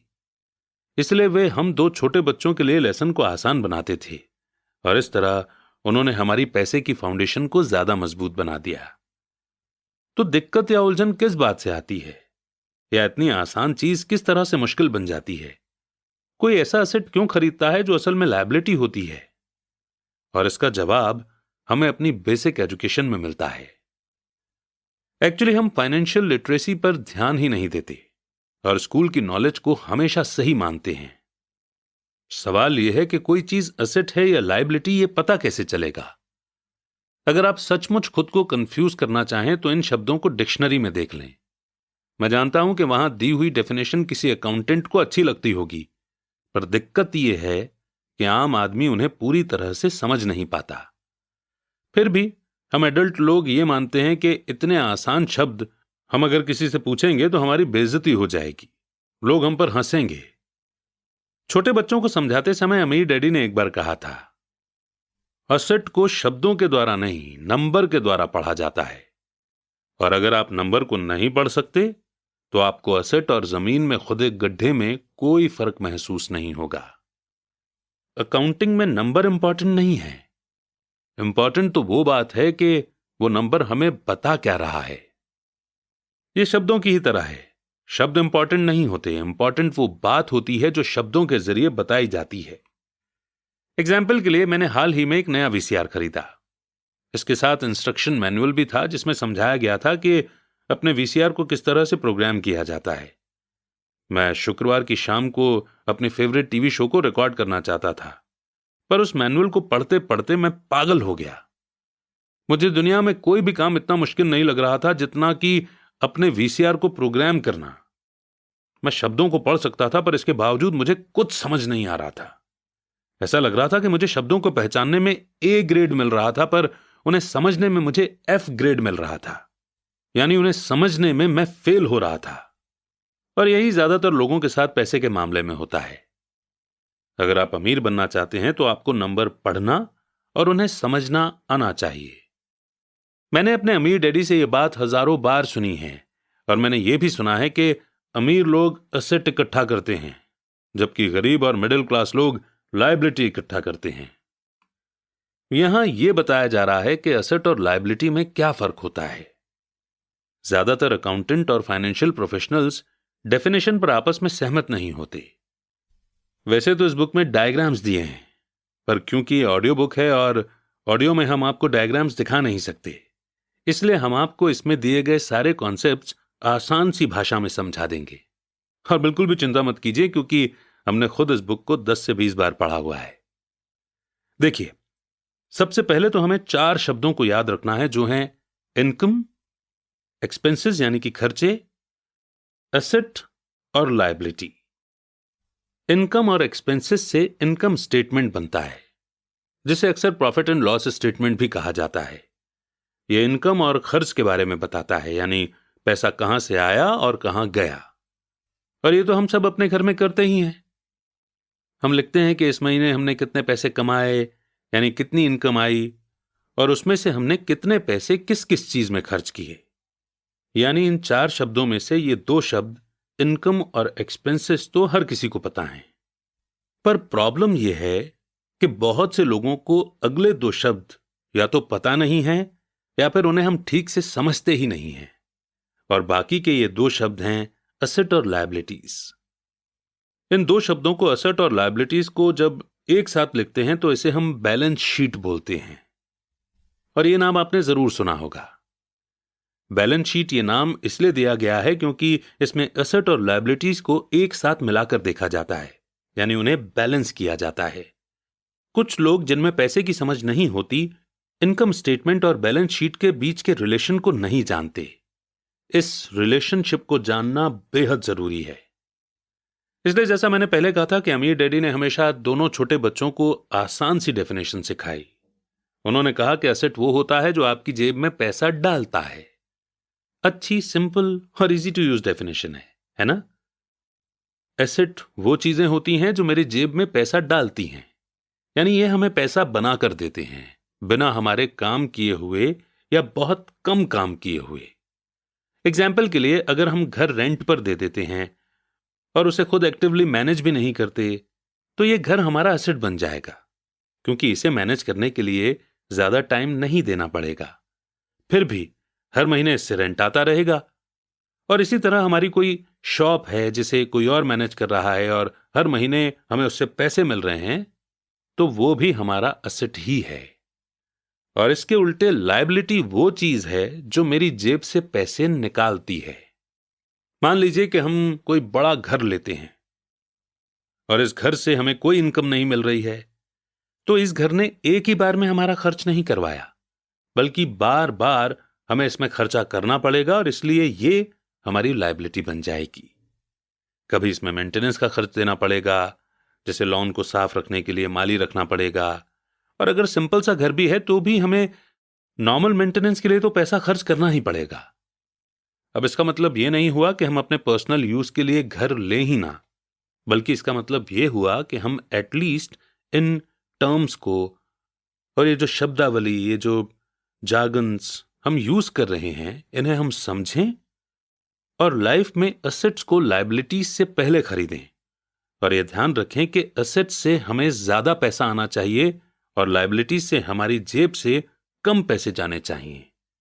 और अगर आसान करें तो असल में आपको इतना ही जानने की जरूरत है कि अगर आप अमीर बनना चाहते हैं तो आप जिंदगी भर एसेट खरीदते रहिए। अगर आप गरीब या मिडिल क्लास आदमी बनना चाहते हैं तो आप लायबिलिटी खरीदते रहिए। और इनके बीच को फर्क न जानने से ज्यादातर लोग जीवन भर पैसे की तंगी से परेशान रहते हैं। पैसों के लिए एक आदमी इसीलिए परेशान होता रहता है क्योंकि न तो वो इन शब्दों को समझ पाता है और ना ही इन नंबर्स को। जिन लोगों के सामने पैसे की मुश्किलें आ रही हैं, उन्हें यह समझ लेना चाहिए कि शब्दों या नंबर्स में ऐसा कुछ है जिसे वे पढ़ नहीं पा रहे हैं। कोई चीज ठीक से उनकी समझ में नहीं आ रही है। अमीर लोग इसीलिए अमीर होते हैं क्योंकि इस मामले में वे पैसे की तंगी से परेशान लोगों से ज्यादा समझदार होते हैं। तो अगर आप अमीर बनना चाहते हैं और अपनी दौलत को बनाए रखना चाहते हैं तो पैसे के बारे में सीखना और समझदारी दोनों इंपॉर्टेंट हैं, शब्दों में भी और नंबर में भी। ध्यान रखिए कि सिर्फ नंबर से पूरी बात समझ में नहीं आती है और सिर्फ शब्दों से भी पूरी बात समझ में नहीं आती है। मायने तो पूरी कहानी के होते हैं। किसी फाइनेंशियल रिपोर्ट में नंबर को पढ़ना प्लॉट या कहानी ढूंढने की तरह ही है। पैसा कहां जा रहा है, इस बात की कहानी। 80% परिवारों की पैसे की कहानी यह होती है कि वे अमीर बनने के लिए कड़ी मेहनत करते जाते हैं। इसका कारण यह नहीं है कि वे पैसा नहीं कमाते, असली कारण यह है कि वे जिंदगी भर एसेट की जगह लायबिलिटी खरीदते रहते हैं। आइए अब हम समझते हैं कि गरीब आदमी अपना पैसा कैसे खर्च करता है। एक्चुअली एक गरीब इंसान को एसेट और लायबिलिटी के बारे में कुछ पता नहीं होता, इसलिए वो बेचारा अपने पैसों को कुछ इस तरह से खर्च करता है। उसे पैसे उसकी सैलरी से मिलते हैं, वो उन्हें खर्च कर देता है और उसके पैसे खत्म हो जाते हैं। उसे ज्यादा पैसे कमाने के लिए रोज दोबारा मेहनत करनी पड़ती है, यानी कम पैसे होने की वजह से ना ये एसेट खरीद पाता है और ना ही लायबिलिटी। अब बात करते हैं मिडिल क्लास आदमी की। एक मिडिल क्लास आदमी के पास इनकम थोड़ी ज्यादा आती है और वो पैसे पहले उसके एक्सपेंस कॉलम में जाते हैं, यानी वो पहले अपने खर्चे पूरे करता है और उसके बाद वो लायबिलिटीज खरीदता है, जैसे कि नई कार, नया मोबाइल फोन, नया घर वगैरह। ये लायबिलिटीज उसकी जेब से हर महीने पैसे निकलवाती रहती हैं। एक मिडिल क्लास इंसान के पास बहुत ही कम एसेट्स होते हैं जो उसे पैसा कमा कर दे सकें। कई मिडिल क्लास लोगों के पास कोई भी एसेट नहीं होता है, यानी कोई पैसिव इनकम का सोर्स नहीं होता है, इसलिए वो पूरी जिंदगी रैट रेस में लगे रहते हैं। फाइनली आता है एक अमीर आदमी का एग्जाम्पल। इसके पैसे खर्चने के तरीके बहुत इंटरेस्टिंग हैं। इन लोगों का पूरा फोकस अपने एसेट कॉलम पर होता है, यानी ये अपनी इनकम से पैसा खर्च करके यही सोचता है कि वो ऐसी चीज कैसे बनाए या खरीदे जिससे उसे हर महीने पैसा मिलता रहे और इन पैसों के लिए उसे ज्यादा काम न करना पड़े। इनकी ये सोच होती है कि ये अपनी जिंदगी में एसेट बनाएंगे और उसके बाद ही लायबिलिटी लेंगे। इसलिए कई छोटे बिजनेसमैन को भी आपने यही कहते सुना होगा कि पहले दुकान फिर मकान। तो अभी हमने ये सीखा कि गरीब को एसेट या लायबिलिटी के बारे में नॉलेज ही नहीं होती है।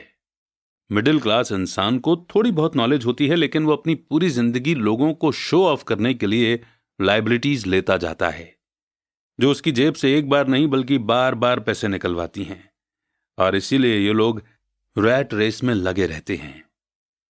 अमीर आदमी सबसे पहले अपने एसेट पर फोकस करता है। वो सोचता है कि पहले वो पैसिव इनकम सोर्स क्रिएट करेगा और उसके बाद ही लायबिलिटीज लेगा। बस पैसे खर्च करने की प्रायोरिटी ही किसी इंसान को अमीर तो किसी को गरीब बना देती है। हम में से हर एक को जिंदा रहने के लिए खर्च करना पड़ता है। हम सभी को रोटी, कपड़े और मकान की जरूरत होती है। एक गरीब, मिडिल क्लास और अमीर आदमी की जिंदगी में पैसा किस तरह आता जाता है, इसे हम कैश फ्लो बोलते हैं, और कैश फ्लो पूरी कहानी बता देता है। इस कहानी में यह बताया जाता है कि वो आदमी अपने पैसे का किस तरह से इस्तेमाल करता है। एक बार पैसा हाथ में आ जाने के बाद वो उस पैसे का क्या करता है। मैंने अपनी कहानी अमेरिका के सबसे अमीर लोगों से इसीलिए शुरू की ताकि मैं ये बता सकूं कि इतने सारे लोगों की सोच में कहां गलती होती है। गलती ये होती है कि वे ये मानते हैं कि पैसे से सारी प्रॉब्लम हल हो जाती है। इसीलिए जब लोग मुझसे फटाफट अमीर बनने के नुस्खे पूछते हैं तो मैं कांप जाता हूं, या ये पूछते हैं कि उन्हें कहां से शुरू करना चाहिए। मैं अक्सर सुनता हूं, मैं कर्ज में हूं इसलिए मुझे और ज्यादा पैसे कमाने चाहिए। पर यह देखने में आया है कि ज्यादा पैसे से प्रॉब्लम नहीं सुलझती। सच कहा जाए तो इससे प्रॉब्लम और ज्यादा बढ़ सकती है। पैसा हमारी इंसानी कमजोरियों को अक्सर ज्यादा उभार देता है। पैसा अक्सर हमारे ऐसे पहलू पर रोशनी डालता है जिसके बारे में हम अनजान रहते हैं। इसलिए अगर किसी आदमी को अचानक बहुत सी दौलत मिल जाए, जैसे जायदाद, सैलरी में भारी बढ़ोतरी या उसकी लॉटरी लग जाए, तो पैसा मिलने के कुछ समय बाद वो अपने पुराने हाल में पहुंच जाता है, और कई बार तो उससे भी बुरे हाल में। पैसा आपके दिमाग में चल रहे कैश फ्लो पैटर्न को दिखाता है। अगर यह पैटर्न ऐसा है कि अपनी पूरी कमाई खर्च करनी है, तो इस बात की बहुत संभावना है कि आपकी इनकम बढ़ेगी तो आपका खर्च अपने आप बढ़ जाएगा। इसलिए यह कहावत सही है कि मूर्ख और उसका पैसा जल्दी ही एक दूसरे से अलग हो जाते हैं। मैंने ये कई बार कहा है कि हम स्कूल इसलिए जाते हैं ताकि हम एकेडमिक और प्रोफेशनल काबिलियत को हासिल कर सकें। बेशक ये दोनों बहुत इंपॉर्टेंट हैं। हमारी प्रोफेशनल काबिलियत के कारण ही हम पैसा बनाना सीखते हैं। 1960 के दशक में जब मैं हाई स्कूल में था, यह माना जाता था कि अगर कोई पढ़ने लिखने में अच्छा है तो वो होनहार स्टूडेंट आगे जाकर डॉक्टर बनेगा। अक्सर उस बच्चे से यह नहीं पूछा जाता था कि क्या वो डॉक्टर बनना चाहेगा, बस ये मान लिया जाता था। इसका कारण यह था कि इसमें सबसे ज्यादा पैसा नजर आता था। आज डॉक्टरों के सामने पैसे की बहुत सी मुश्किलें हैं जो भगवान न करे किसी और के सामने हों। इंश्योरेंस कंपनियों ने इस बिजनेस पर काबू कर रखा है, गवर्नमेंट भी दखल दे रही है और कोर्ट में मुआवजे के केस फाइल हो रहे हैं वगैरह। आज बच्चे बास्केटबॉल स्टार बनना चाहते हैं, टाइगर वुड्स की तरह गोल्फर बनना चाहते हैं, कंप्यूटर एक्सपर्ट बनना चाहते हैं, movie star, rock star, beauty queen या इन्वेस्टर बनना चाहते हैं। इसीलिए क्योंकि अब दौलत, शोहरत और इज्जत इन्हीं जगहों पर है। इसी कारण स्कूलों में बच्चों को अच्छा पढ़ने के लिए मोटिवेट करना मुश्किल हो गया है। वे जानते हैं कि प्रोफेशनल सक्सेस का एकेडमिक सक्सेस से कोई सीधा रिलेशन नहीं है जैसा कभी हुआ करता था। क्योंकि स्टूडेंट्स में स्कूल छोड़ते समय पैसे की कोई समझ नहीं होती है, इसलिए करोड़ों पढ़े लिखे लोग अपने बिजनेस में तो सक्सेसफुल हो जाते हैं, पर बाद में वे पैसे की तंगी से जूझते रहते हैं। वे और ज्यादा मेहनत करते हैं पर अपनी प्रॉब्लम से जीत नहीं पाते। उनकी एजुकेशन में कमी यह नहीं है कि उन्हें पैसा कमाना नहीं सिखाया गया, बल्कि कमी यह है कि उन्हें पैसा खर्च करने का तरीका नहीं सिखाया गया। पैसा बनाने के बाद उसका किस तरह से इस्तेमाल किया जाए और उसे किस तरह से संभाला जाए, इसे पैसे की समझ कहते हैं। पैसा एक बार कमाने के बाद उसका क्या किया जाए, इसे अपने पास कितने लंबे समय तक रोका जाए और अपने पैसे से कड़ी मेहनत कैसे करवाई जाए। ज्यादातर लोग ये नहीं बता पाते कि उनकी पैसे की तंगी का कारण क्या है। ऐसा इसलिए होता है क्योंकि उनमें कैश फ्लो की समझ नहीं होती है। कोई आदमी बहुत पढ़ा लिखा हो सकता है, अपने बिजनेस में सक्सेसफुल हो सकता है, पर हो सकता है कि उसमें पैसे की बिल्कुल भी समझ ना हो। ऐसे लोग अक्सर जरूरत से ज्यादा कड़ी मेहनत करते हैं, क्योंकि उन्होंने कड़ी मेहनत करना तो सीखा है, पर पैसे से अपने लिए कड़ी मेहनत करवाना नहीं सीखा। यह कहानी बताती है कि पैसे का सुख भरा सपना किस तरह दुख भरे सपने में बदल जाता है। कड़ी मेहनत करने वाले लोगों की फिल्मी कहानी एक घिसे पिटे ढर्रे पर चलती है। हाल में शादीशुदा खुश बहुत पढ़े लिखे पति पत्नी साथ साथ रेंट के मकान में रहने लगते हैं। जल्दी उन्हें यह लगने लगता है कि वे पैसा बचा रहे हैं, क्योंकि दो लोगों के साथ साथ रहने का खर्च भी लगभग उतना ही होता है जितना कि अकेले आदमी का। प्रॉब्लम यह है कि जिस अपार्टमेंट में वे रहते हैं वो छोटा है। वे अपने सपनों का घर खरीदने के लिए पैसे बचाने लगते हैं ताकि वे बच्चे पैदा कर सकें। अब उनके पास दो लोगों की सैलरी होती है और वे अपने करियर पर ज्यादा ध्यान देने लगते हैं। उनकी इनकम बढ़ने लगती है। जैसे जैसे उनकी इनकम बढ़ने लगती है, उनके खर्चे भी बढ़ने लगते हैं। ज्यादातर लोगों के लिए पहले नंबर का खर्च होता है टैक्स। एक एम्प्लॉय के लिए टैक्स में सबसे बड़ी प्रॉब्लम यह है कि जैसे ही उसे सैलरी मिलेगी, सीधा ही सबसे पहले उसका टैक्स कटेगा। बाद में बचे हुए पैसे उसे मिलेंगे, जिससे वो अपने बाकी के खर्चे करेगा। और टैक्स एक सबसे बड़ा एक्सपेंस है। फिर लायबिलिटी बढ़ने लगती है। इसे समझाने का सबसे अच्छा तरीका यह है कि हम वापस यंग पति पत्नी की कहानी की तरफ चलें। उनकी इनकम बढ़ने के कारण वे फैसला करते हैं कि अब वे रेंट के मकान में नहीं रहेंगे, बल्कि अपने सपनों का घर खरीद लेंगे। जब वे अपने घर में पहुंच जाते हैं तो उन पर एक नए टैक्स का बोझ आ जाता है, जिसे प्रॉपर्टी टैक्स कहते हैं। फिर वो लोग एक नई कार खरीदते हैं, नया फर्नीचर और नया सामान खरीदते हैं ताकि उनका घर आलीशान लगे। अचानक वे अपने सपने से जागते हैं और देखते हैं कि उनके लायबिलिटी का कॉलम बढ़ गया है। वे कर्ज में हैं और उन्हें बहुत से होम लोन और क्रेडिट कार्ड लोन चुकाने हैं। अब वे रैट रेस में फंस चुके हैं। एक बच्चा पैदा हो जाता है, वे और कड़ी मेहनत करते हैं। ये प्रोसेस फिर रिपीट होता है। ज्यादा पैसा आता है, उस पर ज्यादा टैक्स लगता है और तभी उनके पास एक क्रेडिट कार्ड आ जाता है। वे उसका इस्तेमाल करते हैं। जब वो खत्म हो जाता है तब एक लोन कंपनी का आदमी आकर उन्हें बताता है कि उनका सबसे बड़ा एसेट, उनका घर, उसकी कीमत बढ़ गई है। कंपनी उन्हें एक बिल कंसोलिडेशन लोन देने का ऑफर करती है क्योंकि उनकी क्रेडिट हिस्ट्री बहुत अच्छी है।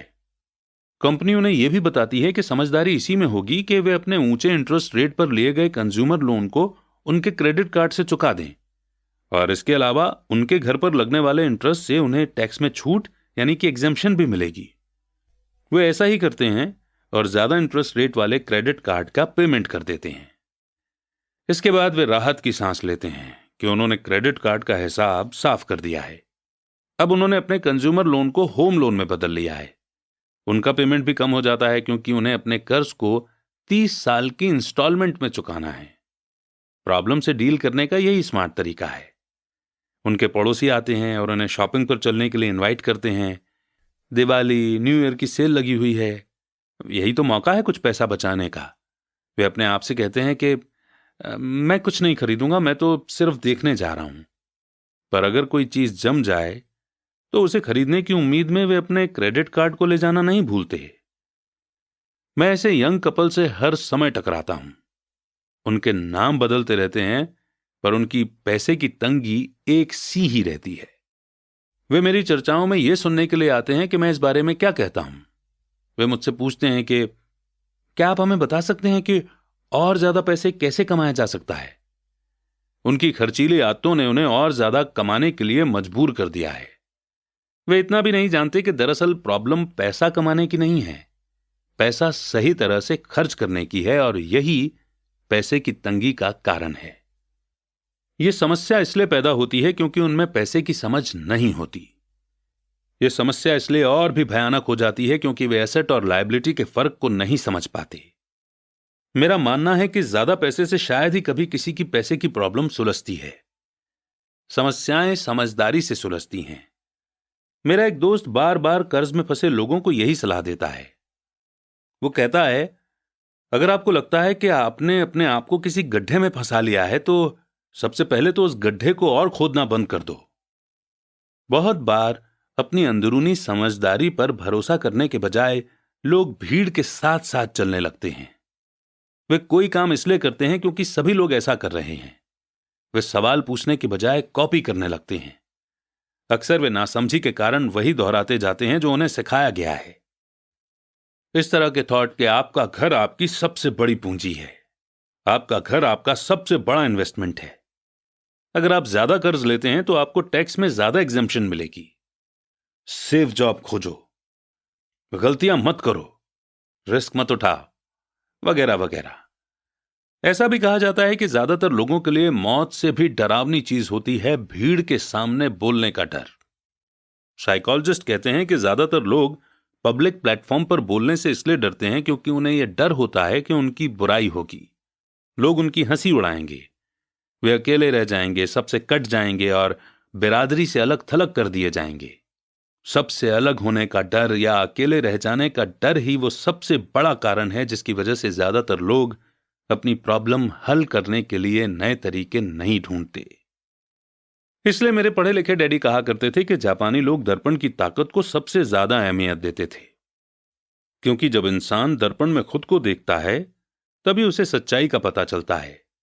और ज्यादातर लोग खतरे मत उठाओ इसलिए कहते हैं क्योंकि वे खुद डरे हुए होते हैं। ये किसी भी चीज के बारे में कहा जा सकता है, जैसे गेम में, रिलेशनशिप में, करियर में, पैसों का डर, समाज से कट जाने का डर। और इन्हीं कारणों से लोग लीक पर चलते रहते हैं और समाज की एक्सेप्टेड बिलीफ या पॉपुलर ट्रेंड के खिलाफ नहीं जाते। आपका घर एक असेट है, कड़ी मेहनत करो। प्रमोशन का सवाल है।